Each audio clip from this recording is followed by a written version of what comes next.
In the annals of American history, few figures stand as tall and as resolute as Frederick Douglass, the indomitable African-American abolitionist, writer, and orator whose life story is a testament to the unyielding human spirit in the face of oppression. Born into the brutal institution of slavery around February 1818 on a plantation in Tuckahoe, Maryland, Frederick Augustus Washington Bailey, as he was originally named, entered a world where freedom was but a distant dream for those of African descent. His mother, Harriet Bailey, was an enslaved woman, and his father was rumored to be his white master, Aaron Anthony, a cruel overseer who managed slaves for the wealthy Lloyd family. From his earliest days, Douglass witnessed the dehumanizing horrors of slavery firsthand. Separated from his mother at a tender age, he would later recall in his writings how she would walk miles after exhausting days of labor just to hold him for a few precious moments before dawn, only to return to the fields under the threat of the whip. These early experiences forged in him a profound understanding of the system's cruelty, as he endured hunger, cold, and the constant specter of violence, all while being denied even the basic right to know his own birthday. A deliberate tactic to strip slaves of their sense of identity and history. As a child, Douglass was sent to Baltimore to live with Hugh Auld, a relative of his master, and it was there that a spark of rebellion ignited within him. Sophia Auld, Hugh's wife, began teaching him the alphabet, an act forbidden by law for enslaved people, for knowledge was seen as the greatest threat to the chains of bondage. When Hugh discovered this and forbade it, declaring that education would make a slave unmanageable, Douglass took it as a revelation, secretly continuing his learning by trading bread with poor white boys for lessons and poring over newspapers and books like The Columbian Orator, which introduced him to the power of rhetoric and the ideals of liberty. This clandestine education became the foundation of his intellectual awakening, transforming him from a boy enduring the lashes of overseers like the notorious Edward Covey, whom Douglass famously fought back against in a pivotal 2-hour confrontation that marked his turning point from submission to resistance, into a young man determined to seize his freedom.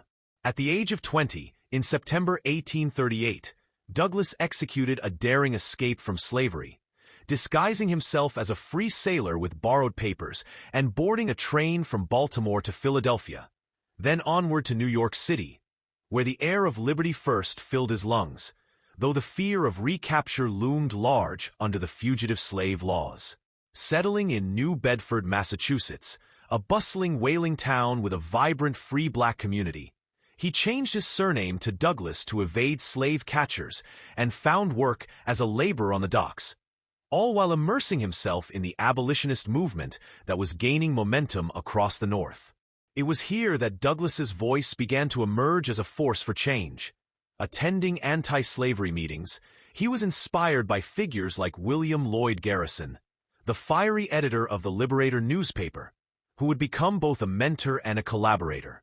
In 1841, at just 23 years old, Douglass attended an abolitionist convention on Nantucket Island, where, overcoming his initial nervousness, he delivered his first public speech, recounting the brutalities of his life in bondage with such eloquence and passion that the audience was spellbound, marking the birth of one of the greatest orators in American history. Garrison himself was so moved that he hired Douglass as a lecturer for the Massachusetts Anti-Slavery Society, sending him on tours across the Northeast, where he shared platforms with other reformers and captivated crowds with his booming voice, sharp intellect, and first-hand accounts that humanized the abstract horrors of slavery for white audiences who had never witnessed its depths. Douglass's speeches were not mere recitations.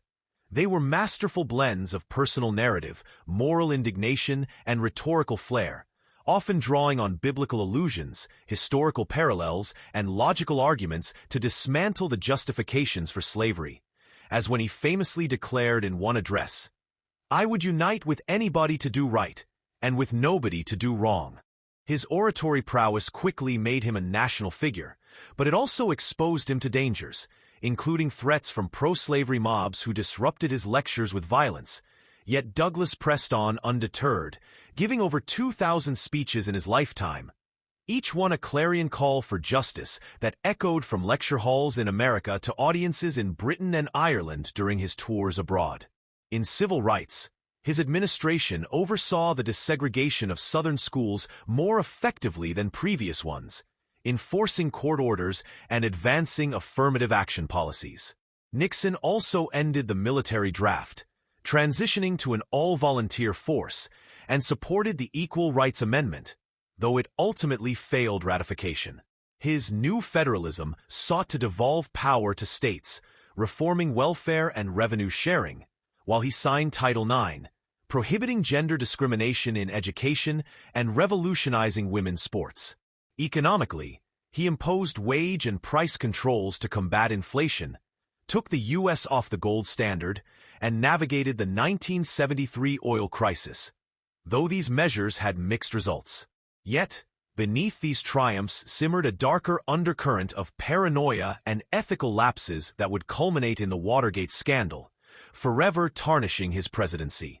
The saga began on June 17, 1972, when 5 men linked to Nixon's re-election committee were caught breaking into the Democratic National Committee headquarters at the Watergate complex in Washington, D.C., attempting to wiretap phones and steal documents.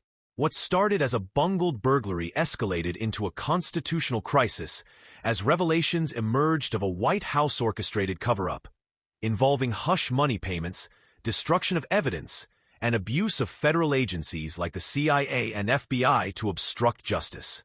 Investigative journalism by Bob Woodward and Carl Bernstein of The Washington Post, fueled by leaks from informant Deep Throat, later revealed as FBI Associate Director Mark Felt peeled back layers of deceit. Senate hearings in 1973 exposed a web of dirty tricks, including the Plumbers, unit formed to plug leaks after the Pentagon Papers publication, and the existence of secret Oval Office tapes that recorded Nixon's conversations. Nixon's refusal to release the tapes led to a Supreme Court battle, culminating in a unanimous 1974 ruling ordering their surrender, which revealed the infamous smoking gun tape proving his early involvement in the cover-up. As impeachment articles for obstruction of justice, abuse of power, and contempt of Congress advanced in the House Judiciary Committee, Nixon's support eroded, even among Republicans. On the evening of August 8, 1974, in a somber televised address from the Oval Office, Nixon announced his resignation, effective noon the following day, becoming the first and only U.S. president to step down from office, averting a full impeachment trial, but leaving the nation reeling from the betrayal of trust. Vice President Gerald Ford assumed the presidency, and a month later granted Nixon a full pardon for any crimes he may have committed, a controversial decision that spared Nixon prosecution but fueled accusations of a corrupt bargain. In the aftermath, Nixon retreated to his San Clemente estate, grappling with health issues and financial woes, including legal fees from Watergate. Yet, true to his resilient nature, he embarked on a path of rehabilitation, authoring his memoirs in 1978, which became a bestseller and offered his perspective on the events that felled him. Over the next 2 decades, Nixon produced a series of books on foreign policy, including The Real War and Leaders, positioning himself as an elder statesman whose insights on global affairs were sought by presidents and world leaders alike. He traveled extensively, meeting with figures like Mikhail Gorbachev and advising on U.S.-Soviet relations, while his library and birthplace in Yorba Linda became a center for scholarship and reflection on his era. Nixon's post-presidency also saw personal milestones, including the loss of his wife Pat in 1993, which deepened his introspection. On April 18, 1994, Nixon suffered a severe stroke at his home in Park Ridge, New Jersey, and passed away 4 days later at the age of 81, surrounded by family.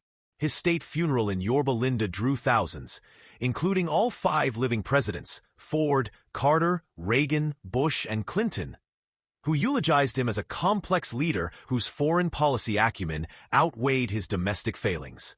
Nixon's legacy remains profoundly complex, a tapestry of groundbreaking diplomacy that opened doors to China and thawed the Cold War, juxtaposed against the corrosive effects of Watergate, which eroded public faith in government and spurred reforms like the Ethics in Government Act and campaign finance laws. He is remembered as a brilliant strategist who expanded the middle class through policies like revenue sharing and occupational safety regulations. Yet his administration's secret bombing of Cambodia and prolongation of Vietnam drew fierce criticism for moral ambiguities.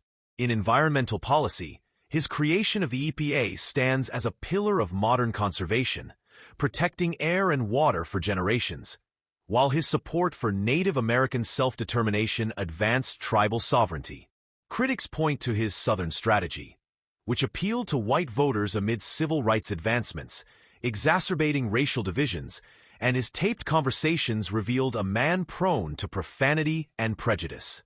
Yet, admirers highlight his intellectual depth, his ability to rise from defeats, and his vision for a new American majority that realigned the Republican Party. Decades later, Nixon's shadow looms over discussions of presidential power, from executive privilege to the role of media in accountability, reminding us that leadership is often a blend of innovation and imperfection. His famous quote, "Always remember, others may hate you, but those who hate you don't win unless you hate them, and then you destroy yourself," poignantly captures the self-inflicted wounds of his downfall. In reflecting on Nixon's arc, we see not just a man who scaled the heights of triumph only to plummet into resignation, but a mirror to America's own contradictions, a nation capable of great progress amid profound flaws, forever grappling with the balance between ambition and integrity. As historians continue to debate his place in the pantheon of presidents, one thing remains clear. Richard Nixon's complex legacy endures, challenging us to learn from both his victories and his vices in the ongoing quest for a more perfect union.